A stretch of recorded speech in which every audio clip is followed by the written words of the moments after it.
Isso aí, pessoal, vamos lá. Para mais uma situação aqui dos nossos exercícios. Eu quero agora resolver esse exercício aqui, que tem gráfico, né, do movimento, e aí vamos fazer todo o processo. Ó, vamos ler o exercício primeiro com calma e ver o que está acontecendo. Vou pegar meu marca-texto, caso for necessário marcar alguma coisa. Abaixo estão representados os gráficos do movimento uniforme. Então, olha só, eu tenho um movimento uniforme. Isso é importante. De duas pessoas caminhando. Né? No caso, vai ser a pessoa A e a pessoa B. Aí, a primeira pergunta que tem aqui é: qual das pessoas está caminhando com maior velocidade? Justifique sua resposta.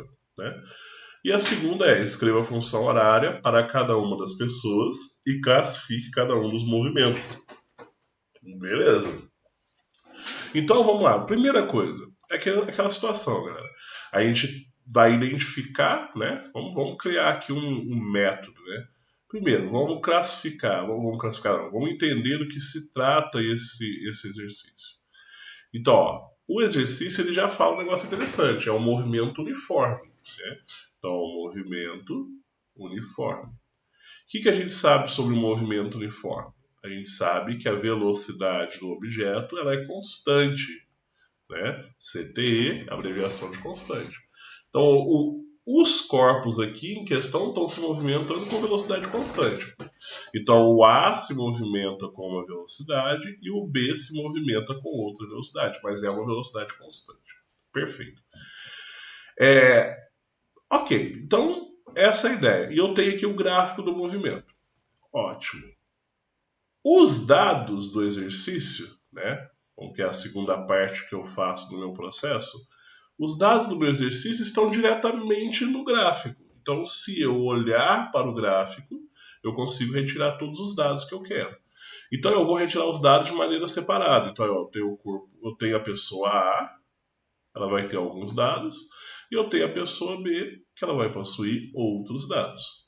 Então, olha só, para a pessoa A, quando você olha para o gráfico, a primeira coisa que a gente tem que fazer é identificar do que se trata o gráfico. O gráfico é de posição por tempo. Olha só, eixo vertical, posição em metros, eixo horizontal, tempo em segundos. Então é muito importante fazer isso. Então quer dizer o quê? No tempo zero, a posição do A é zero. Então quer dizer, a posição inicial do corpo A é 0 metros.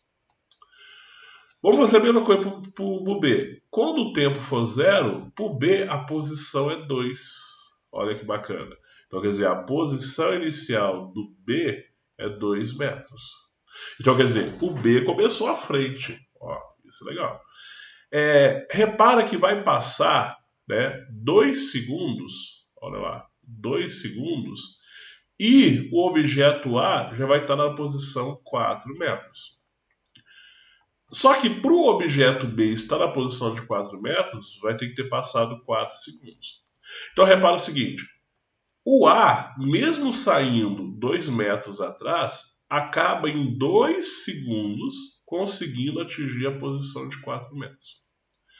O objeto B, saindo da posição de 2 metros, ainda gasta 4 segundos para atingir 4 metros.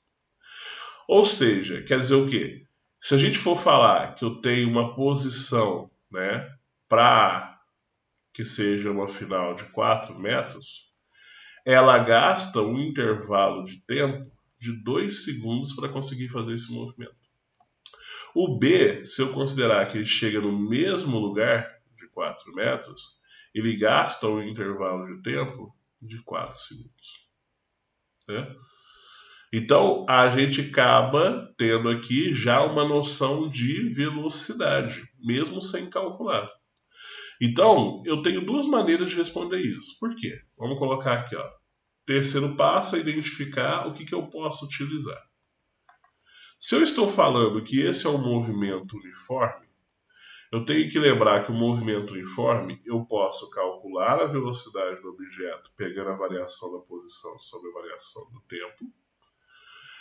Ou eu posso analisar o gráfico da posição pelo tempo e, através da análise desse gráfico de forma qualitativa, né, ou seja, só pelos dados, sem necessidade de fazer um cálculo, eu consigo perceber quem tem maior velocidade. Por quê? A reta representa o movimento de um corpo. E aí é o seguinte, quanto mais inclinada essa reta tiver, maior velocidade esse corpo possui. Então, por exemplo, eu coloquei aqui dois corpos, o Y e o X. Repara que o X ele tem uma inclinação maior do que do Y. Ou seja, em relação ao tempo, a inclinação da reta é maior. Se essa inclinação é maior, significa que o X possui velocidade maior do que o Y. E isso a gente consegue perceber através dos dados. Ó. Eu consigo perceber que o A se deslocou mais rápido do que o B, né? Mesmo não fazendo conta nenhum. Então eu posso falar, ó, a pessoa A, então, ó, a pessoa A se move com maior velocidade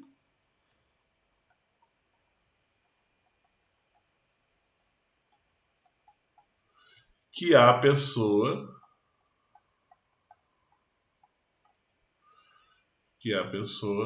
B. Como é que eu posso justificar isso? Ó, vamos colocar. Isso ocorre porque A desloca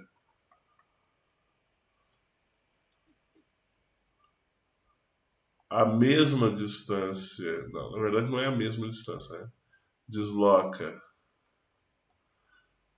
mais rápido que o B. Pronto. Ah, Deide, mas eu queria confirmar isso. Beleza, só calcular a velocidade de A e calcular a velocidade de B. Como é que eu confirmo isso? Usando a expressão de velocidade média, né? Porque acaba sendo a maneira que a gente calcula a velocidade constante desse objeto. Como é que eu calculo? Eu pego o deslocamento do A. Quanto que o A deslocou? Opa, o A saiu do 0 e foi no 4. Então, 4 menos 0. Quanto tempo ele gastou para isso? Opa, ele gastou 2 segundos. Então quer dizer o quê? Ele vai ter 4 por 2, então ele tem 2 metros por segundo. Essa é a velocidade do ar. O B, o que eu vou fazer? Lembra, o deslocamento é o tanto que ele andou. Então está relacionado a posição final dele com a posição inicial. O B, ele iniciou no 2, foi até o 4. Então quer dizer que é 4 menos 2, que é sempre o fim menos o início. Dividido pelo tempo que ele gastou. Ele gastou um tempo a mais, gastou 4 segundos. Então eu vou ter o quê? 2 sobre 4, que vai dar 0,5 metros por segundo. Então, fazendo os cálculos, ainda fica mais notável, né? Que o A se move mais rápido do que o B. Pronto, tá aí. Fazer o cálculo é uma forma de justificar, né? É uma forma ainda muito mais completa. Agora vamos para a letra B. Escreva a função horária para cada uma das pessoas e classifique cada um dos movimentos. Lembrando, vamos voltar no passo 3 aqui. Ó. O passo 3 ele mostrava para a gente o que a gente pode usar dentro do movimento uniforme. Eu falei sobre o cálculo da velocidade aqui e falei sobre a análise do gráfico. Só que a gente tem que lembrar que esse gráfico representa a função horária, que é o sorvete. S é igual a S0 mais V vezes T. Ó, o que significa escrever a função? Escrever a função significa eu pegar, substituir a posição inicial, que é uma constante, e substituir a velocidade, porque também é uma constante. Isso é escrever a função. Eu vou colocar S é igual o valor da posição inicial mais o valor da velocidade vezes o tempo. Então, vamos escrever a função para os corpos. Vamos lá. Função do A. Então, para o A vai ficar assim, ó, S é igual. Qual é a posição inicial do A? É 4. Opa, desculpa, a posição inicial do A não é 4, não. Perdão, é 0. Eu olhei de relance ali e acabei cometendo esse equívoco. Ó, aqui em cima, posição inicial do A, 0. Então, vou colocar 0. Mais a velocidade do A, acabamos de calcular, 2, que multiplica o tempo. E para o B? Ó, para o B vai ser o quê? A posição inicial do B é 2, ele inicia no 2, ó, tá aqui, mais a velocidade dele, que é 0,5 vezes t. Então pronto, escrevi a função dos dois. Vou classificar o movimento. Ó. O movimento, tanto do A quanto do B, é... E aí, vamos lembrar, como é que eu posso classificar o movimento dentro do movimento uniforme? Eu posso classificar como progressivo, né? Então eu tenho aí a classificação de progressivo, ou retrógrado. O que é o movimento progressivo e o que é o movimento retrógrado? O progressivo é quando a posição está aumentando no decorrer do tempo em relação à referência. Isso significa para nós que a velocidade ela é positiva. E o retrógrado é quando a posição está diminuindo em relação à referência. Ou seja, isso significa para nós que a velocidade é negativa. Tanto para A quanto para B está tendo um progresso.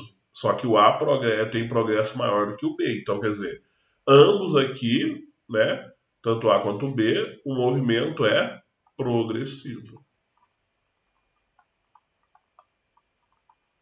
Ok, galera?